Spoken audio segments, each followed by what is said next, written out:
que hay jóvenes hoy en día que están más enganchados al teléfono que muchos drogadictos en su época. De hecho, hoy en día ya a los niños no se les da la chupete, la chupa. Se le da la máquina diabólica directamente y se tranquiliza. Yo no sé si son los colores, los destellos o yo no sé qué, pero la vida ha cambiado totalmente. Pero la pregunta es, ¿y a los cristianos también les ha cambiado la vida? Pues también, mi hermano, también nos ha cambiado la vida. Porque yo me acuerdo hace años cuando yo me convertí y comencé a ir a la iglesia por primera vez en mi vida, allí en Las Palmas, que el cristianismo en aquellos tiempos no era tan complicado. Era algo más sencillo, la gente no se complicaba la vida, no había tantas falsas doctrinas y enseñanzas y herejías raras que vinieron después de los años, ¿verdad? Era todo más sencillo, orar, leer la Biblia, venir al culto, ser feliz, disfrutar con la familia. Luego comenzaron a levantarse doctrinas y pastores auténticos vividores por todas partes. Y uno decía, Dios mío, pero ¿qué es lo que ha pasado con la iglesia? ¿Qué es lo que ha pasado con el cristianismo? ¿Verdad? Es como si todo el mundo se hubiera vuelto loco. Nunca me olvidaré un día cuando cerca de aquí de la iglesia fui a buscar, creo que ya lo he contado en otras ocasiones, estos punteros láser, que sirven así para señalar cosas en la pizarra. Eso sí lo conocen, ¿no? Eso sí, ¿no? Y entonces el muchacho que me atendía tenía acento colombiano. Y yo le dije, ¿tú eres colombiano? Me dice, ¿y usted cómo lo sabe? Digo, bueno, conozco mucha gente de Colombia, porque yo soy pastor evangélico y tengo muchos amigos y pastores conocidos allí en Colombia. Entonces me dice, ¿usted es pastor evangélico? Digo, sí. Dice, ¿usted es el que le quita las perras a la gente del bolsillo? Ustedes son los que le roban el dinero a la gente. Digo, tranquilito, que puedo ser tu padre, un repetito. Pero ese es el concepto que este muchacho tenía, que los pastores son los que le roban dinero a la gente. No sé de qué pastor estaría hablando, de mí no, por lo menos. Pero nosotros los cristianos tenemos que estar preparados porque los últimos tiempos, según la palabra de Dios, van a ser tiempos difíciles y tiempos peligrosos. Y sobre todo me dirijo ahora a la juventud, a los que se han casado recientemente o a los que están en perspectivas de hacerlo. Piénsenlo bien, porque cuando tengas hijos y metas a tus hijos en esos colegios donde pasan horas y horas y horas en manos de desconocidos, van a forzar a tus hijos a que acepten ciertas y determinadas cosas que hace tiempo eran auténticas barbaridades, pero que hoy en día son normales. Tú como padre y como madre no vas a poder hacer nada, porque incluso puedes llegar a ser detenido si no permites que a tus hijos les metan en la cabeza doctrinas y enseñanzas totalmente antibíblicas y antinatura, yo diría también. Así es que estamos viviendo en tiempos donde lo malo ahora es bueno y lo bueno antes era malo. Donde lo dulce ahora es salado y lo salado ahora es dulce. Donde el mundo está al revés. Incluso si os dais cuenta, hasta la misma naturaleza ha cambiado. Antes donde hacía frío, ahora hace calor. Y donde antes hacía calor, ahora hace frío. Hoy hacía más frío aquí que en la laguna. ¿De cuándo a dónde? Todo ha cambiado, absolutamente todo. Lugares donde antes no faltaba el agua, ahora oran y claman al cielo para que llueva. Y lugares donde no caía ni una gota, ahora oran para que no siga lloviendo porque el nivel de agua ha subido una barbaridad. Todo está al revés. Menos mal que en medio de este mundo enfermo y loco tenemos las promesas de Dios que no cambian. Amén, hermanos. Un Dios que dice en su palabra, yo seré el mismo, ayer, hoy y por los siglos. Nada podrá cambiar a Dios. Lo que Dios dijo que estaba mal, sigue estando mal. Lo que Dios aprueba y bendice, Dios lo sigue aprobando y bendiciendo. ¿Por qué? Porque Dios no cambia, Él es inmutable. No cambia con las modas, no cambia con las generaciones, sino sigue siendo el mismo. Y una de las cosas que nos dijo el Señor en su palabra es, en el mundo tendréis aflicción, pero confiad, yo he vencido al mundo. Uno ve la vida del mismo Señor Jesucristo y no fue una vida fácil, ¿eh? No piensen ustedes que como era el Hijo de Dios y como tenía tanto poder y tanta influencia en la gente, su vida fue un camino de rosas. No, la vida de Jesús fue durísima, durísima. Había gente que lo odiaba y había gente que no paró hasta que lo crucificaron en Jerusalén. Había gente que le amargó la vida a él y a todos los que venían después de él, a sus discípulos, a Pablo, a la iglesia, etcétera, etcétera. Pero él dijo, confíen, no se preocupen, no se amarguen, no se depriman. Yo he vencido al mundo y mi paz os dejo, mi paz os doy, no como el mundo la da. Qué importante es vivir en paz, mi hermano. Qué importante es tener la paz de Cristo en nuestros corazones. ¿Tú la tienes? ¿Se acuerdan ustedes cuando a un muchacho de aquí de la iglesia un jueves a la tarde le dije, mira, vete a la farmacia aquí en la esquina? Antes estaba aquí en la esquina, ahora está en la otra esquina. Vete y por favor pregúntale si tienen paz. Y el muchacho fue calladito y le dijo al de la tienda, perdón, me manda el pastor de la iglesia, me pregunta si ustedes venden aquí paz, un jarabe, un supositorio, algo. Y el muchacho lo miró así raro y dice, no, aquí no tenemos esas cosas, mi niño. El chico entró y le dije, ¿qué te dijo? No, que esas cosas no las venden. Digo, entonces vete al bar de aquí al lado que está lleno de gente, vete al bar y pregúntale. Entonces cuando entró le dice, oye, el pastor me dice que si aquí tienen paz, y le dice, ¿qué más quisiera yo tener paz aquí? Y le dije, ¿os dais cuenta? ¿Os dais cuenta? El hombre con todos sus inventos y con todos los artilugios que ha inventado, el hombre no ha inventado todavía paz. Ni los ricos pueden comprar un gramo de paz. Porque la paz, el único que te la puede dar es el príncipe de la paz, que es nuestro Señor Jesucristo. Con Cristo hay paz. Aunque no haya comida, pero hay paz. Aunque no haya salud, pero hay paz.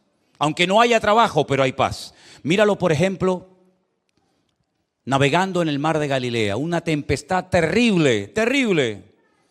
Pero el Señor dormía tranquilamente en la barca. ¿Sí? Despiertan al maestro y le dicen, Señor, sálvanos, que perecemos. Y el Señor le dijo, tranquilos, hombres de poca fe. El Señor durmiendo en medio de la barca sin ningún problema. Ya pueden pasar los niños porque me están poniendo carteles aquí y de un momento a otro explota la pantalla. Ya pueden pasar los niños a la escuela dominical.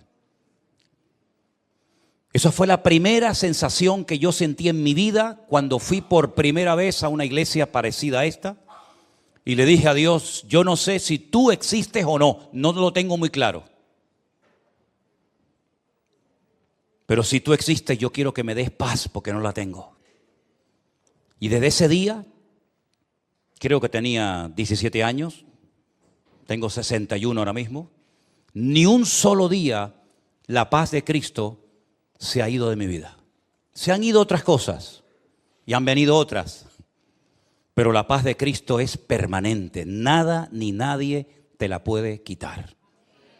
Tendrás días de abundancia, tendrás tiempos de escasez, te aplaudirán, te cuestionarán, te criticarán, te apoyarán, todo lo que tú quieras. La vida es cambiante. Hoy el que está arriba, mañana está abajo y viceversa. Pero la paz de Cristo permanece para siempre. Y la Biblia dice que los que confiamos en Dios podremos tener la paz del Señor constantemente en nuestras vidas. Con este concepto de la paz, algo tan importante, quiero llevarles a la misma porción que yo leía esta mañana cuando les compartía la palabra a los hermanos del Puerto de la Cruz. En el capítulo 4 de Timoteo, de segunda de Timoteo, a partir del versículo 6, leemos las palabras de un hombre que sabe que le queda poco tiempo de vida. Sabe que de un momento a otro lo van a matar en una cárcel en Roma.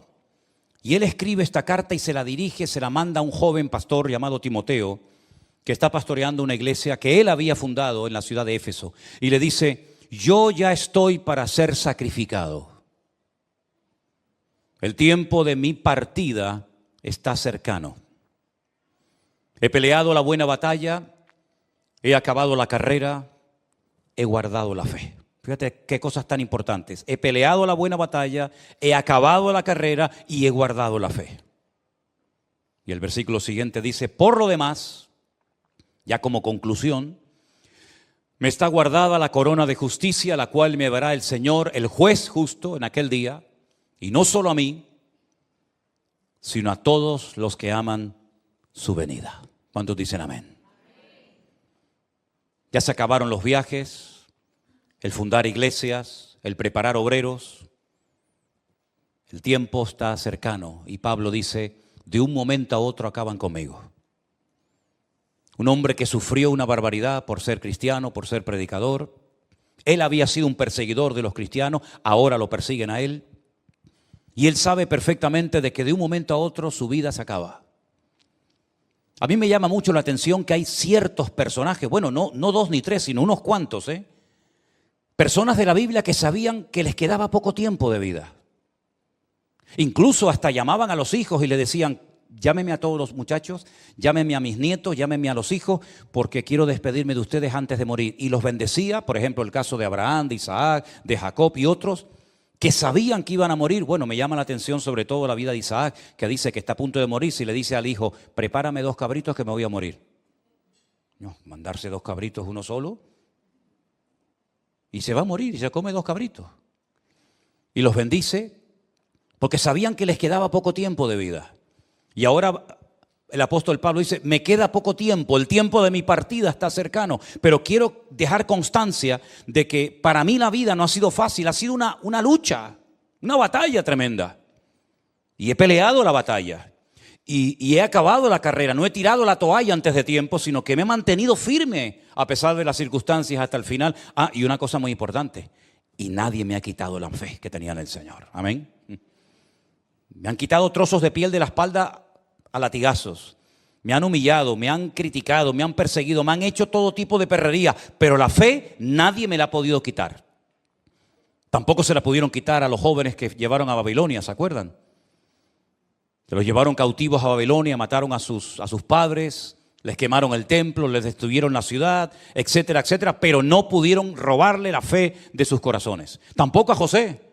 Y mira las perrerías que le hicieron a José, Lo vendieron, aunque realmente en el fondo querían matarlo, lo meten en una cárcel, lo acusan de algo que no había cometido, pero él en todo momento mantiene su fe y su confianza en el Señor. Y yo me pregunto, ¿cómo es posible que esta gente de la Biblia lo pasaran tan mal, José, David, Moisés, Pablo, Pedro, etcétera, y no perdían la fe? Y hoy en día te encuentras a hermanos, a cristianos, que pierden la fe tan fácilmente.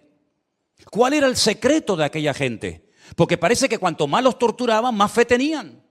Y parece que cuanto más impedimentos les ponían, más se animaban. Fíjense, por ejemplo, ustedes cuando los discípulos, Pedro y Juan, los llevan, los castigan, les dan con látigos una paliza terrible, les prohíben hablar del Señor Jesucristo en las calles de Jerusalén, se van, reúnen a los hermanos, reúnen a la iglesia y dicen algo así como, Señor, danos de nuevo en tu palabra para que se siga predicando tu palabra y podamos seguir orando por los enfermos y ver prodigios y maravillas, danos de nuevo. Y dice que el lugar donde estaban tembló y siguieron y no había forma de parar a aquella gente.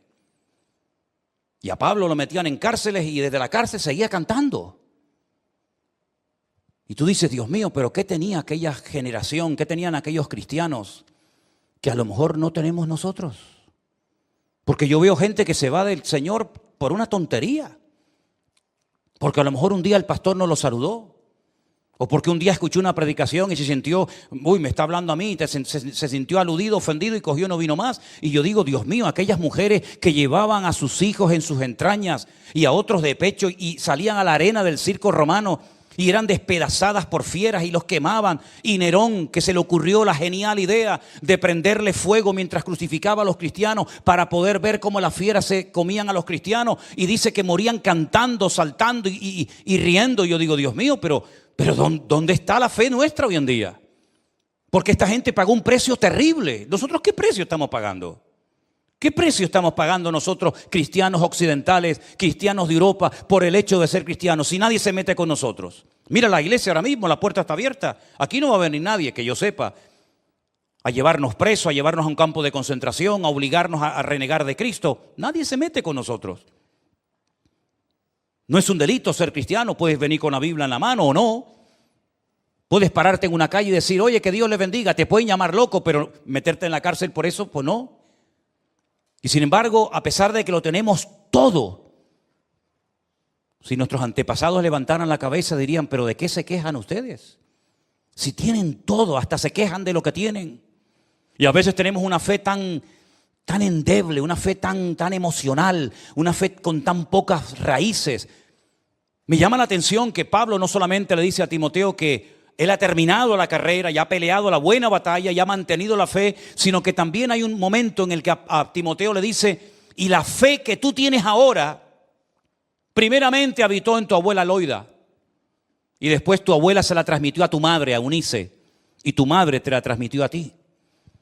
Hoy en día hay un empeño y no es malo, pero se queda corto. Queremos darle a los hijos lo mejor, la mejor carrera, el mejor coche, la mejor ropa, las mejores cosas, el mejor estudio. Está bien, yo no tengo nada en contra de eso.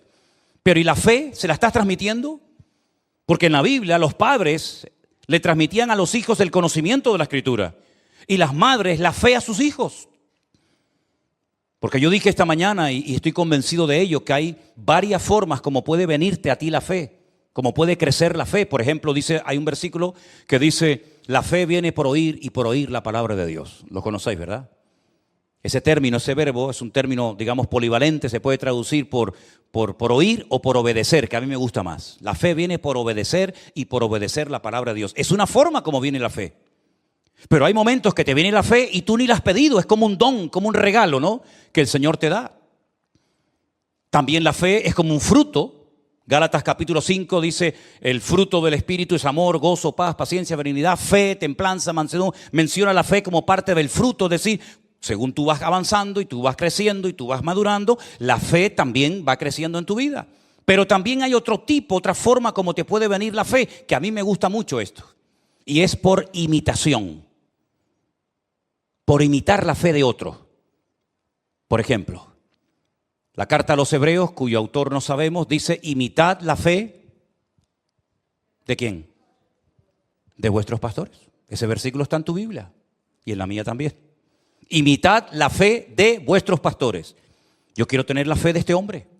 ¿Cómo reacciona este hombre, esta persona, cuando tiene problemas, cuando tiene luchas, cuando tiene críticas? ¿Cómo reacciona? ¿Cómo se comporta su fe? ¿Qué tipo de fe tiene esta persona? Y dice la Biblia, imítalo. Es como los niños pequeños. Ahora, por ejemplo, estaba mi nieto Adriel por ahí, ¿y qué hacía? Tocaba las palmas. Él no nació tocando las palmas. Lo ha visto y entonces copia lo que ve. Y estaba haciendo así, levantaba las manos, no sé a quién, pero las levantaba. ¿Por qué? Porque ve a los demás que levantan las manos. Hacen las cosas por imitación.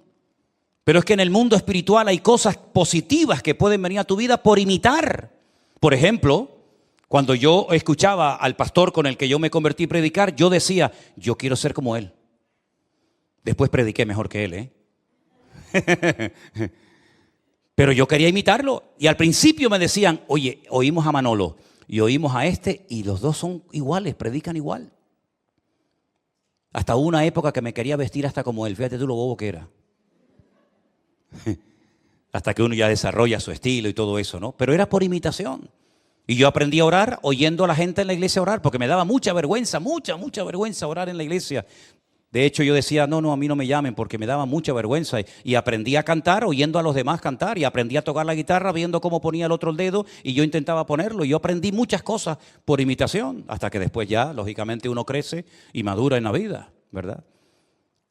Entonces, si te falta fe, mira a tu alrededor quién es la persona que te puede dar un ejemplo de fe, imítalo a él. Si no sabes cómo orar, escucha cómo oran los demás y tú, más o menos, también puedes aprender. Si te gusta predicar la palabra y no sabes cómo se hace, escucha a los que predican la palabra y mira cómo empiezan, cómo terminan, cómo se van de un tema a otro, cómo buscan la lectura. Es decir, hay cosas que vienen por copiar, por imitar, y ya después no te preocupes, ya después tú tendrás tu propio estilo y tu forma. Entonces la Biblia nos enseña que la fe de Timoteo la tuvo su abuela y se la transmitió a su madre y después su madre se la transmitió a él. Porque esa era la obligación de las madres, no de los padres. Las madres transmitían la fe a sus hijos y los padres el conocimiento. Ahora bien, ¿qué conocimiento le va a transmitir un padre del Señor a su hijo si el padre no estudia ni lee la palabra? Pues le hablará de fútbol, le hablará del Tenerife, le hablará de pesca, le hablará de lo que quieras, pero de la Biblia no puede. Pero bíblicamente el padre transmitía el conocimiento bíblico a sus hijos. Fíjate qué responsabilidad. Y una madre que está todo el día quejándose, todo el día depresiva, todo el día amargada, todo el día gritando, todo el día echándole la bronca al marido, a este y al otro, ¿qué fe le va a transmitir a sus hijos? Ninguna. Pero que tus hijos, ahora que son pequeños y están bajo tu techo, que puedan ver cómo mamá oraba y cómo papá leía la palabra. Y entonces entre los dos se complementaban para producir, permítame el término, un hijo maduro, firme y estable en las cosas del Señor. ¿Te das cuenta? Entonces Pablo felicita a Timoteo por la fe que tenía, pero después la fe tú tienes que desarrollarla y tienes que cultivarla, porque en la Biblia no todo el mundo tenía la misma fe, como tampoco en esta iglesia. En esta iglesia no todos tenemos el mismo nivel de fe. La Biblia dice que había seguidores de Cristo que tenían poca fe. Por ejemplo, te acabo de poner un ejemplo, cuando Jesús calma la tempestad en el mar de Galilea y todo vuelve a la calma, les dice el Señor a sus discípulos: ¿por qué dudasteis, hombres de poca fe? Y aquel centurión que vino a pedirle ayuda, misericordia al Señor por un criado que tenía enfermo, el Señor le dijo: en todo Israel no encontraba a nadie que tenga tanta fe como este hombre. Es decir, hay muchos niveles de fe en la Biblia. Dice la Biblia que la fe de Timoteo, lo dice textualmente el texto, dice que era una fe auténtica, genuina, una fe no fingida, dice la versión Reina Valera del 60. Es decir, hay muchos tipos de fe. Hay una fe natural. ¿La fe natural qué es? Pues chicos, la fe que tienes cuando te montas en el ascensor con la fe de que no se va a caer. Una abuela que yo tuve, la madre de mi padre, un día se cayó de una altura muy grande porque abrió la puerta del ascensor y la inercia la llevó y el ascensor no había llegado y se cayó y no se mató de milagro. Y los que nos montamos en avión, ¿usted conoce al piloto cuando va a viajar? ¿Usted sabe si está casado o soltero? Usted va a la cabina y dice: perdón, una preguntita, ¿usted es cristiano o es ateo? ¿Me puede enseñar el carnet, por favor? ¿Me puede enseñar su título? ¿Usted se monta en el avión con la fe natural de que el avión no se va a caer? ¿O usted se montaría en un avión sabiendo que se va a caer? Eso no es fe, eso es ser bobo. ¿No? Hay una fe natural. Y cuando usted coge el coche en la carretera, si yo sé que me voy a matar en la carretera, pues no me monto. Es decir, hay una fe natural que todo ser humano tiene. Y cuando uno va por la calle no va mirando a ver si te van a tirar una maceta en la cabeza. Hay una fe instintiva, una fe natural, ¿verdad? Hay una fe natural que dice que cuando usted termina de trabajar, llega el patrón y le paga su sueldo. Eso es fe, pero es una fe natural. Pero esa fe no sirve para mover montañas espirituales. Esa fe no sirve para obtener resultados en el mundo espiritual. Hay otro tipo, otro nivel de fe, que es la fe bíblica, la fe que el Señor nos da. Y Pablo dice que esa fe a él nadie se la pudo quitar. Aunque le dieron palos, aunque lo apedrearon, aunque fue náufrago, aunque estuvo en la cárcel, nadie le pudo quitar la fe de su corazón. Porque la fe no estaba fundada en emociones, no estaba fundada en sentimientos, no estaba basada en circunstancias, en hombres, estaba basada en Cristo. Y Cristo es la roca sobre la cual podemos edificar nuestras vidas. ¿Cuántos dicen amén? Si usted no edifica su vida sobre Cristo, ¿sobre qué la está edificando? Podemos tomar buenas decisiones en la vida y malas decisiones. Pero lo importante es decir: Señor, yo tengo un fundamento, yo tengo una roca en mi vida, que cuando vengan los problemas, cuando vengan las circunstancias, yo voy a permanecer firme porque yo sé en quién he creído. Y la fe va a ser probada, ¿eh? Si usted dice que tiene fe, vale, vas a tener que demostrarlo. Vas a tener que demostrarlo. A mí me llama la atención que la Biblia no dice que nuestra paciencia va a ser probada. No digo que no lo sea, pero bíblicamente no lo puedo demostrar. No puedo demostrar con un texto en la Biblia que la Biblia diga que el Señor nos va a probar la paciencia, nos va a probar la templanza, nos va a templar incluso hasta el amor. No dice nada de eso. Pero la Biblia sí dice que nuestra fe va a ser probada por el fuego. Y Dios sabe cómo probar nuestra fe. Puede ser que un momento el Señor decida probarte en la familia. Y ese hijo que tú has criado con tanto cariño y con tanto amor, resulta que ahora le da por meterse en las drogas. Y tú dices: Dios mío, ¿pero esto qué es? O resulta que ese trabajo que has tenido toda la vida, donde te has sacrificado y has dejado años de tu vida, ahora resulta que te echan a la calle como una pieza, como un mueble viejo, porque ya no pueden usarte y sacarte más el jugo. Si las pruebas son múltiples y variadas, hay de todo tipo, físicas, espirituales, de toda índole, ¿verdad?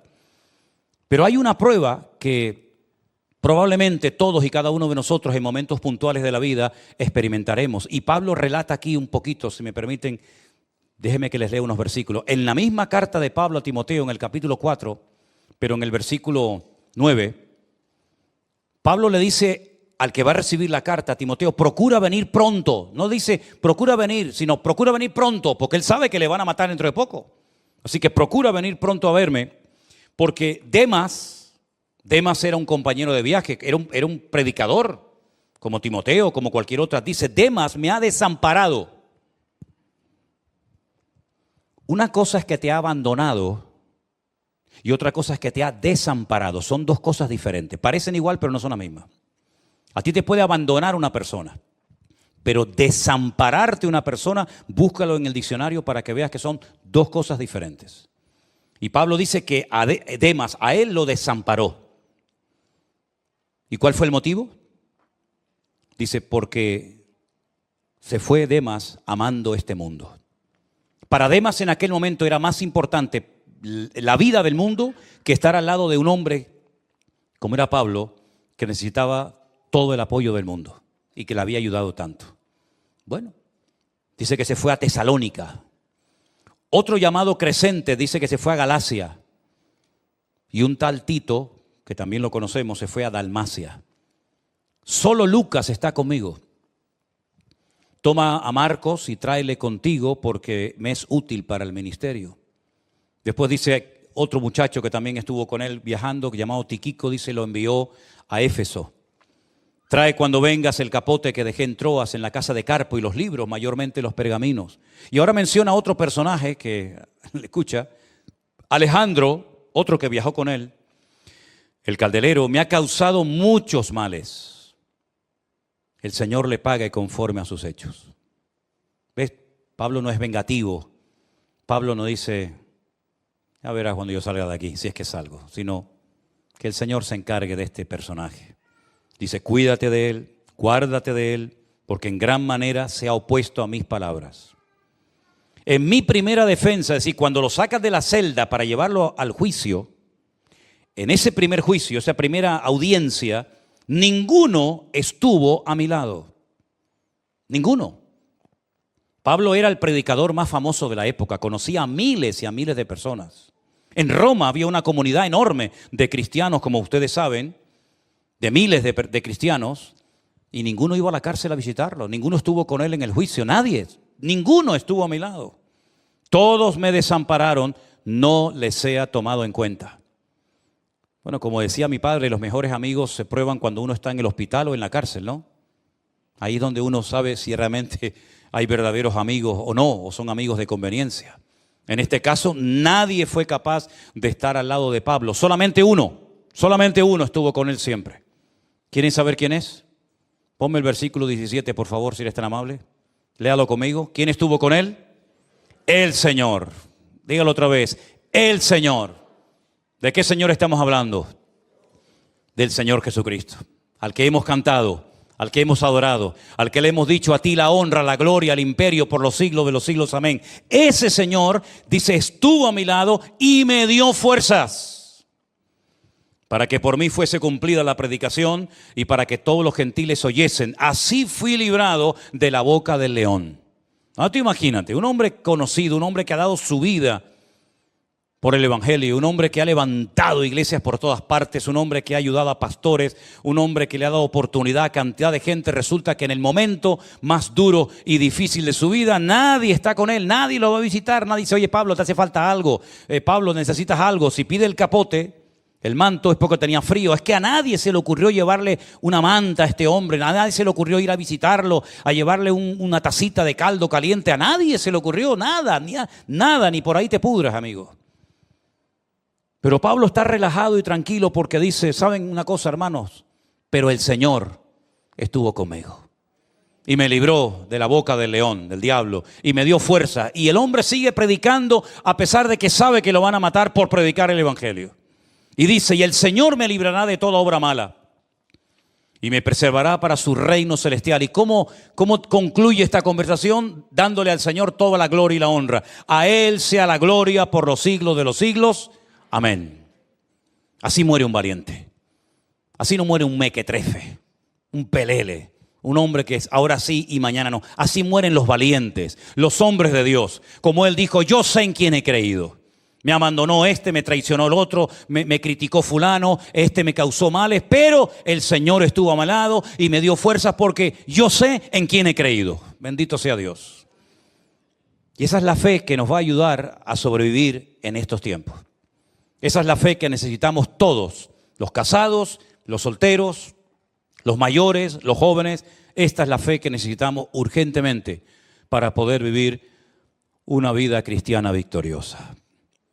Para poder discernir si el tiempo que estoy invirtiendo con alguien, escúchalo bien, o con algo, merece la pena. No te encariñes, no te enamores, no pierdas el tiempo con lo que no es de Dios, porque te vas a llevar una desilusión. Y hay heridas que es muy difícil que se curen, aunque pase mucho tiempo. A mí me llama la atención, y lo dije esta mañana, y es algo que llevo días y meses, diría yo, dándole vueltas a todo esto en mi corazón, levantándome a veces muy temprano de madrugada y dándole vueltas a todo esto, porque a mí, y perdonen que insista, pero es que necesito insistir en esto, me llamó poderoso. De hecho, si después quieren verlo, mi Biblia subrayé esa parte cuando Pablo dice, he peleado la buena batalla. La buena, no la mala, la buena. Y yo le preguntaba al Señor, decía, Señor, ¿hay batallas malas? Como cristiano, ¿hay batallas en las que no tenemos que meternos nunca? Claro que sí. Hay batallas donde puedes perder la vida. Hay batallas de las que puedes salir herido para siempre. Hay batallas en las que puedes arrastrar a tu familia y a tus seres queridos y que pierdan la vida. Hay batallas en las que es mejor que no te metas. Estoy hablando metafóricamente, ¿sí? Hay batallas en las que no pierdas el tiempo, no te ilusiones, no te encariñes porque la vas a perder, porque no está el Señor en esa batalla.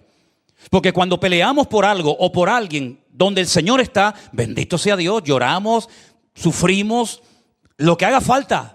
Porque sé que en esa batalla, porque sé que en ese esfuerzo, Dios está conmigo. Sea hijo, sea marido, sea esposa, sea lo que sea.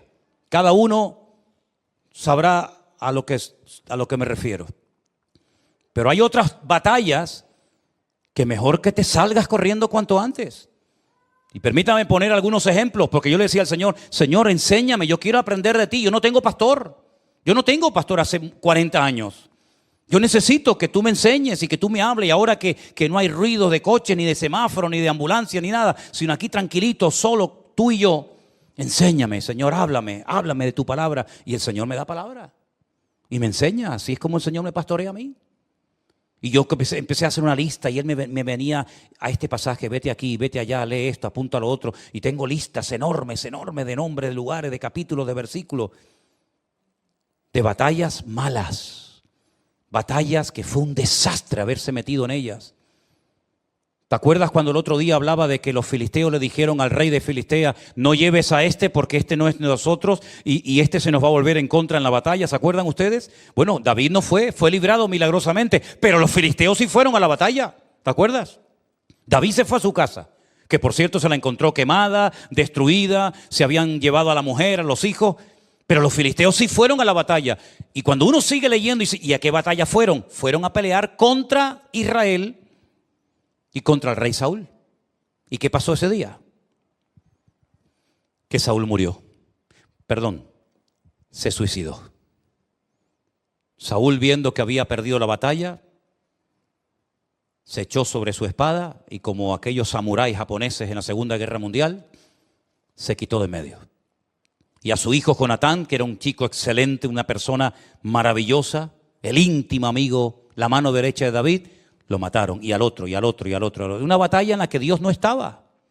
Porque dice la Biblia que hacía mucho tiempo que Dios se había apartado de la vida de Saúl. Él creía que podía hacer lo que le daba la gana y no pasaba nada. Te equivocaste, amigo. Ese día perdiste la guerra porque Dios no estaba contigo en esa batalla. Y lamentablemente Jonatán, que no sé qué hacía allí, se equivocó de día, se equivocó de lugar, se equivocó de batalla, también lo mataron a él.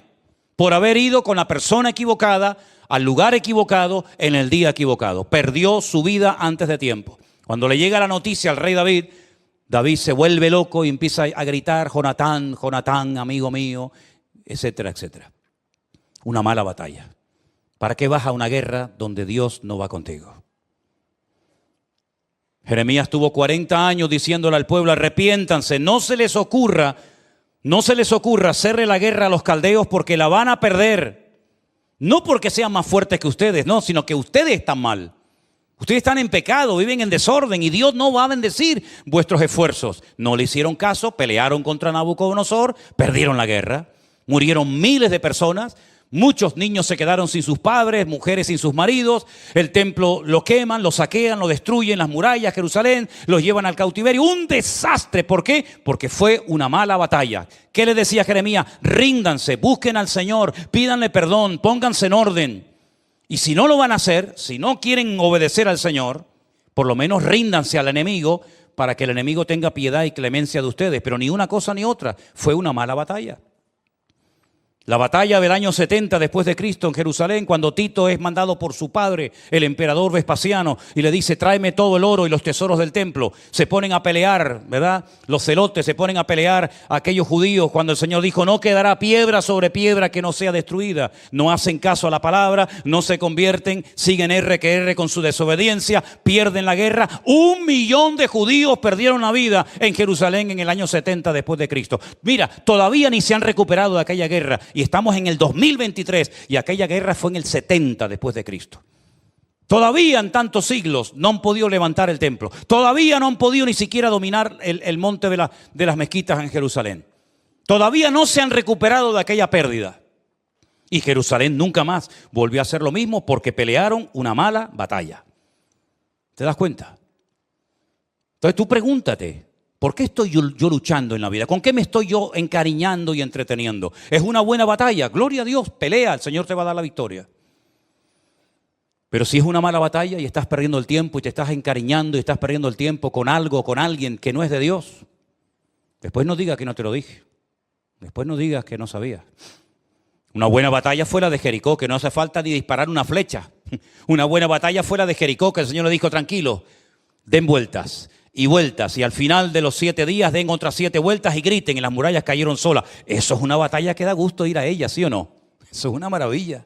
Batalla buena eran las que hacía David, que con una honda, con una piedra, mataba a un gigante y hacía correr a los filisteos como si fueran gallinas. Eso sí que eran buenas batallas. Una buena batalla fue la de Gedeón. Aquella noche con 300 campesinos, con un shofar en la mano y con un candil en la otra, asustó al enemigo, a 1,5 millones de soldados, los puso a correr con 300 campesinos. Eso sí que fue una buena batalla. ¿Pero por qué son buenas batallas? Porque Dios estaba en aquellos esfuerzos.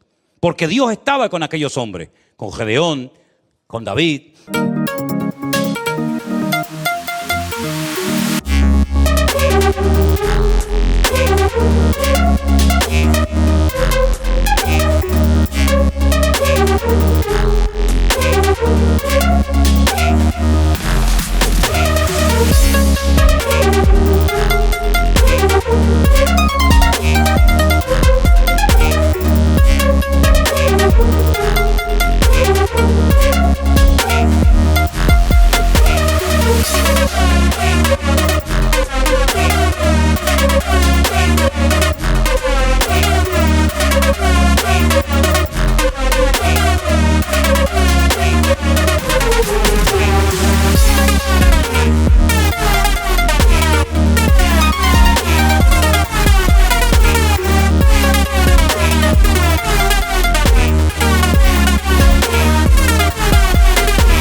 Armas de nuestra milicia no son carnales, pero son poderosas en Dios para destruir fortalezas, argumentos, derribar altivez, llevar pensamientos a la obediencia de Cristo. En fin, ya saben todo eso.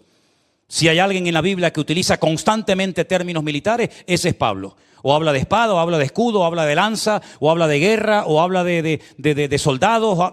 Constantemente está hablando en términos militares, pero es que él dice que nosotros, nuestra lucha no es contra sangre y carne como en la época de los filisteos, los amorreos, Gedeón. No, nuestra lucha es real, no contra personas, pero contra demonios. Yo he peleado con demonios, así literalmente te digo, ¿eh? Y los demonios han peleado contra nosotros.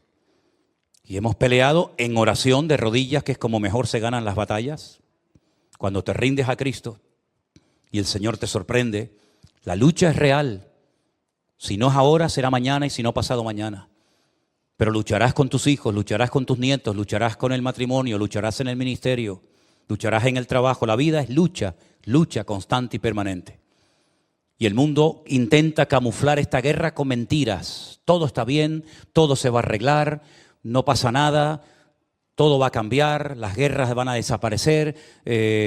Mira todo lo que hicieron los hippies, las canciones, las poesías, las manifestaciones. Vamos por un mundo mejor, paz y amor, dejemos la guerra, ¿verdad? El mundo todo es mentira y más mentiras y venga mentira. Lo único que es verdad y permanece para siempre es Dios y su palabra. Y Él dice, pelearán contra ti, pero no te vencerán.